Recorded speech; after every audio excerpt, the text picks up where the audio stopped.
নমস্কাৰ আপোনালোক সকলোকে পুনৰবাৰ টিকে মাইনৰ অন্য এটা ৰাতিপুৱাৰ ধামাকাদাৰ খবৰলৈ স্বাগতম জনাইছোঁ। অন্য দিনাৰ দৰে আজিও আপোনালোকৰ বাবে দিনটোৰ কেইবাটাও গুৰুত্বপূৰ্ণ খবৰ লৈ আহিছোঁ। ভিডিঅ'টো প্ৰথমৰ পৰা শেষলৈকে চাই থাকিব।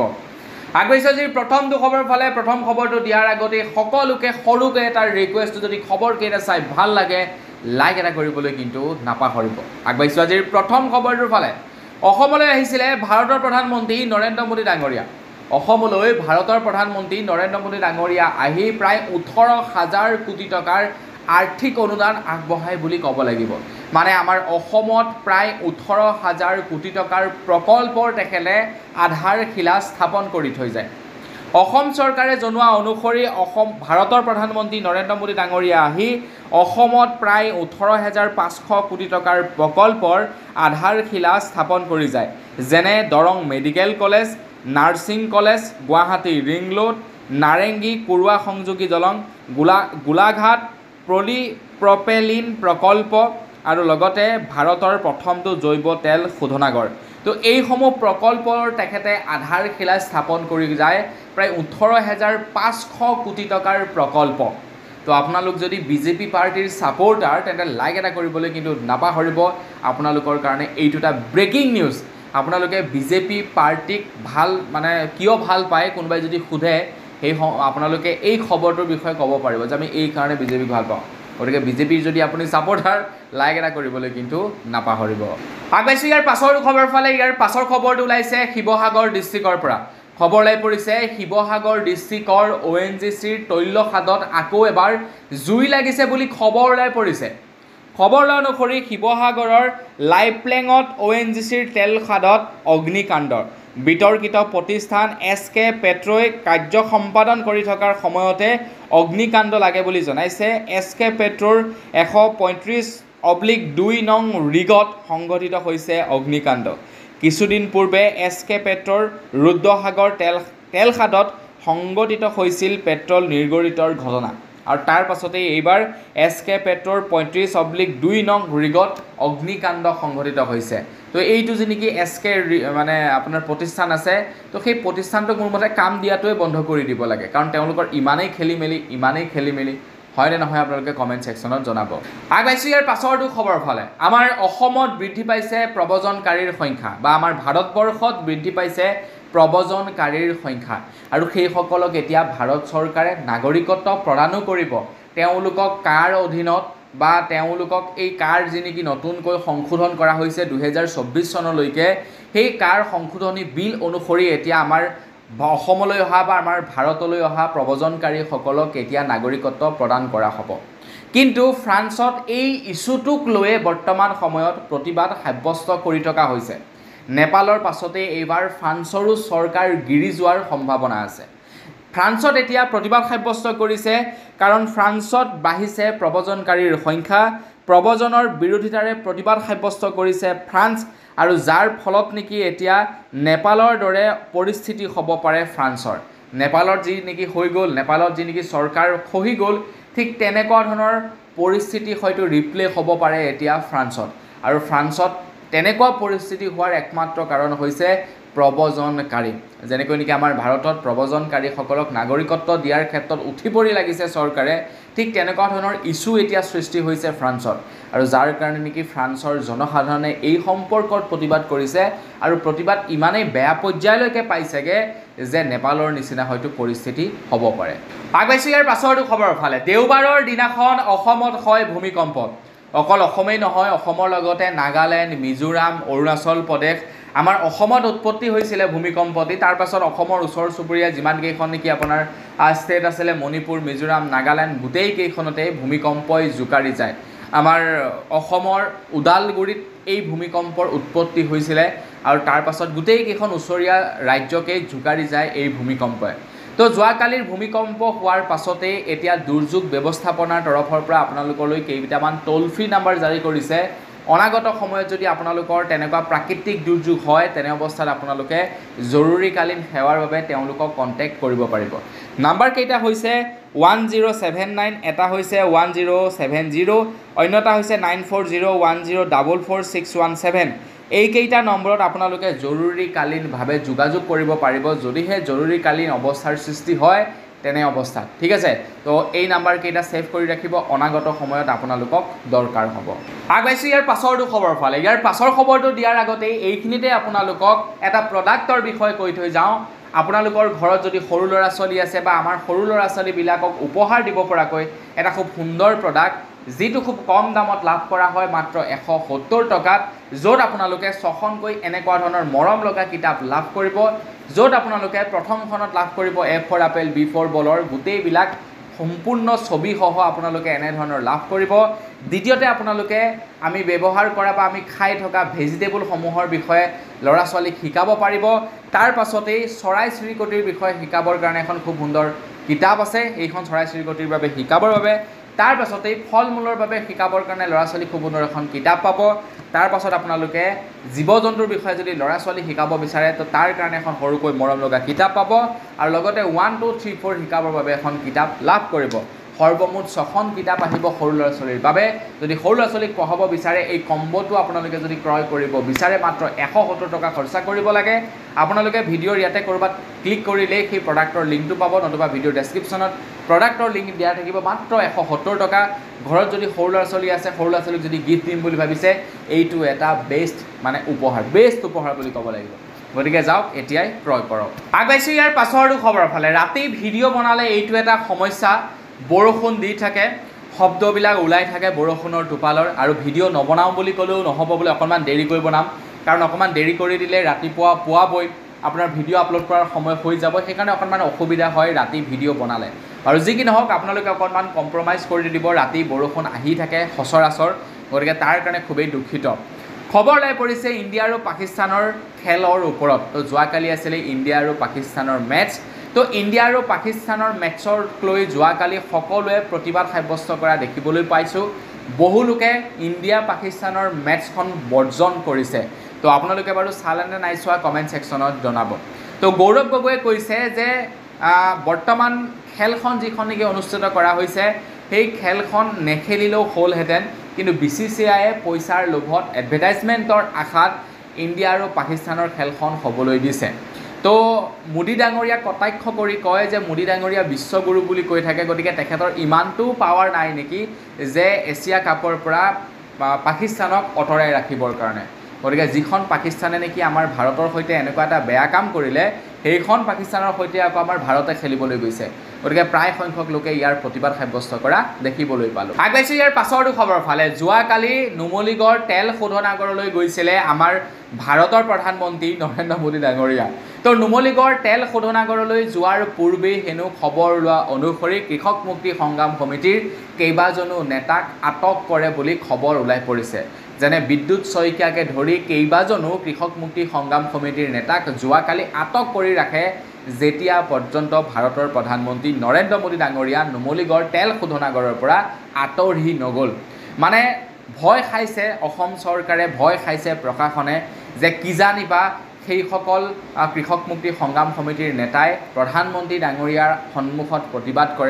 প্ৰতিবাদ কৰিলে কিজানিবা মানে অসমৰ সেই ফুপুলা স্বৰূপটোৰ বিষয়ে দাং খাই যায় প্ৰধানমন্ত্ৰীৰ আগত তো সেইকাৰণে হয়তো তেওঁলোকক আগদিনাখনেই আটক কৰি ৰখা হ'ল আগবাইছোঁ ইয়াৰ পাছৰটো খবৰ ফালে ইমান দিনে অসমৰ মুখ্যমন্ত্ৰী হিমন্ত বিশ্ব শৰ্মাদেৱে এলিগেশ্যন লগাই আছিলে গৌৰৱ গগৈ ডাঙৰীয়াৰ ওপৰত কিন্তু এতিয়া গৌৰৱ গগৈ ডাঙৰীয়াই এলিগেশ্যন লগাইছে মন্ত্ৰী হিমন্ত বিশ্ব শৰ্মাদেৱৰ ওপৰত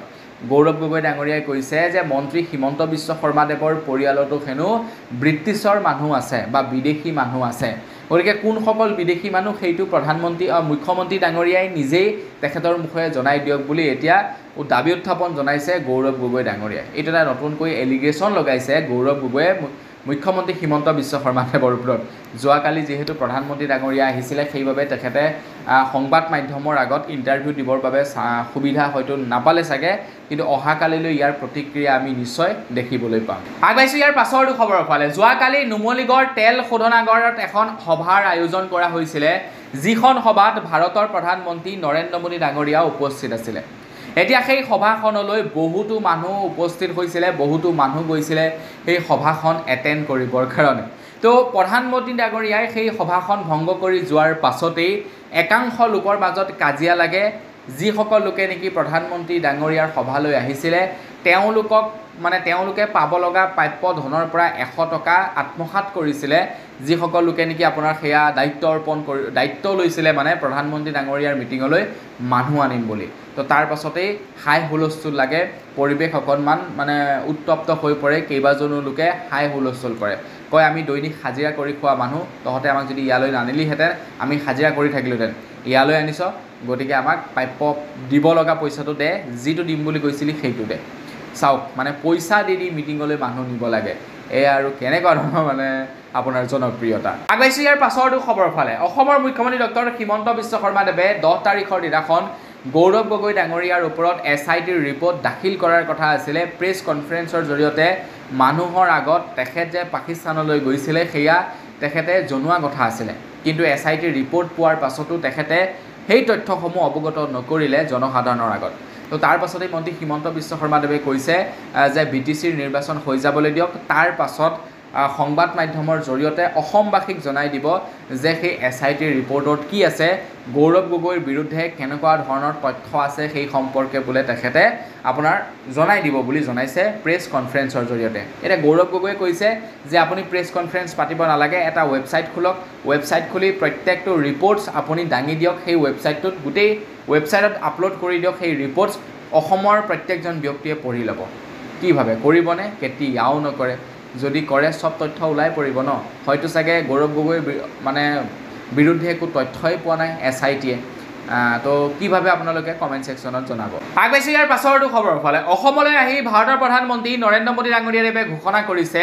প্ৰধানমন্ত্ৰী নৰেন্দ্ৰ মোদী ডাঙৰীয়াদেৱে অসমত 1 লাখ ডক্টৰক নিযুক্তি প্ৰদান কৰিব বুলি কৈছে 1 লাখ ডক্টৰ আমাৰ অসমত অৱশ্যে এনেও ডক্টৰৰ অভাৱ ঘটিছে হস্পিটেলবিলাকত আপোনালোকে যাবচোন ডক্টৰ খুবেই কম মানে তেনেই কম ডক্টৰ হয় নে নহয় তেনেই অভাৱ ঘটিছে তো প্ৰধানমন্ত্ৰী ডাঙৰীয়াদেৱে কৈছে যে 1 লাখ ডক্টৰক হেনো নিযুক্তি প্ৰদান কৰিব গতিকে শুনিটো ভালেই লাগিছে কেতিয়ালৈ বা সেই 1 লাখ নিযুক্তি সম্পূৰ্ণ হয় অসম চৰকাৰেতো 1 লাখ চাকৰি দিওঁতে 5 বছৰ সম্পূৰ্ণ কৰি দিলে এতিয়া নৰেন্দ্ৰ মোদী ডাঙৰীয়াই বা 1 লাখ ডক্টৰ নিযুক্তি দিওঁতে কেউ বছৰ সম্পূৰ্ণ কৰে তাৰ কোনো কিন্তু ঠিক নাই আগবাইছোঁ ইয়াৰ পাছৰটো খবৰ ফালে গৌৰৱ গগৈ গৈছিলে বোলে হেনো পাকিস্তানলৈ গৌৰৱ গগৈ পাকিস্তানলৈ যোৱাৰ বোলে আৰত কিবা ৰহস্যজনক ঘটনা আছে বুলি জনাইছিলে অসমৰ মুখ্যমন্ত্ৰী ডক্টৰ হিমন্ত বিশ্ব শৰ্মাদেৱে তাৰ পাছত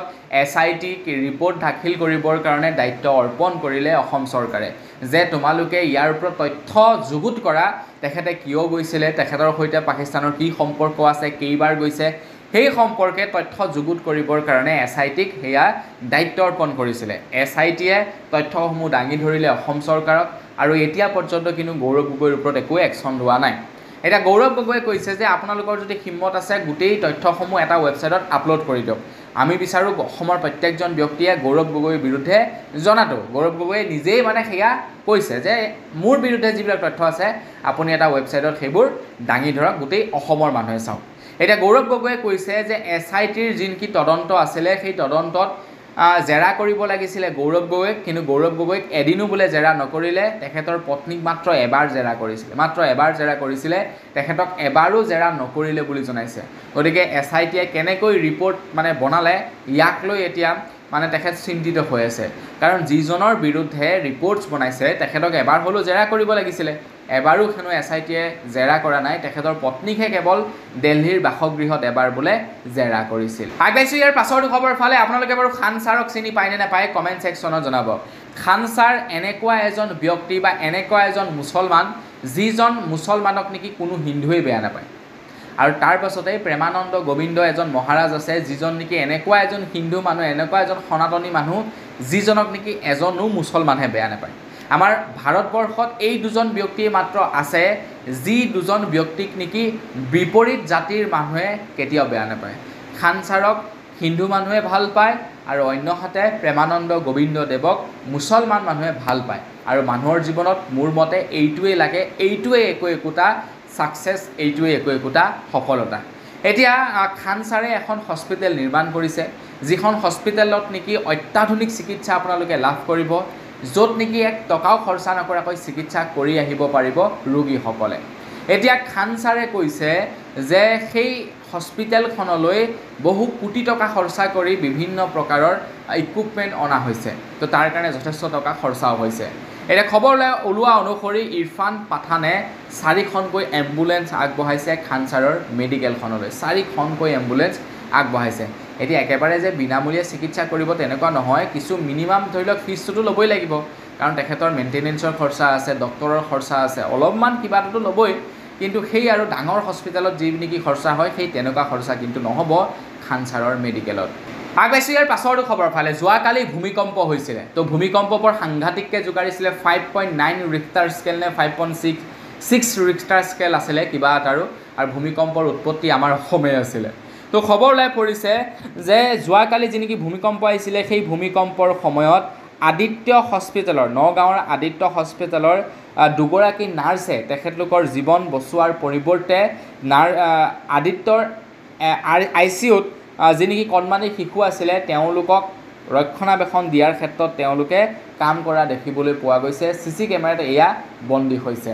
মানে এয়া খুবেই ভাল কাম কৰিছে তেওঁলোকে বেলেগ হ'লে পলাই পতং দিলেহেঁতেন কিন্তু সেই দুগৰাকী নাৰ্ছে লগে লগে গৈ শিশুকেইটাক ধৰিছে যাতে তেওঁলোকৰ একো অসুবিধা নহওক তো এই দুগৰাকী নাৰ্ছৰ বাবে একদম সুন্দৰকৈ এটা লাইক কিন্তু হ'বই লাগে আগবাইছে ইয়াৰ পাছৰটো খবৰ ফালে ইয়াৰ পাছৰ খবৰটো ওলাই পৰিছে নেপালৰ পৰা নেপালত এতিয়া নতুনকৈ চৰকাৰ গঠন হৈছে এইখন অৱশ্যে অন্তৰ্বৰ্তীকালীন চৰকাৰহে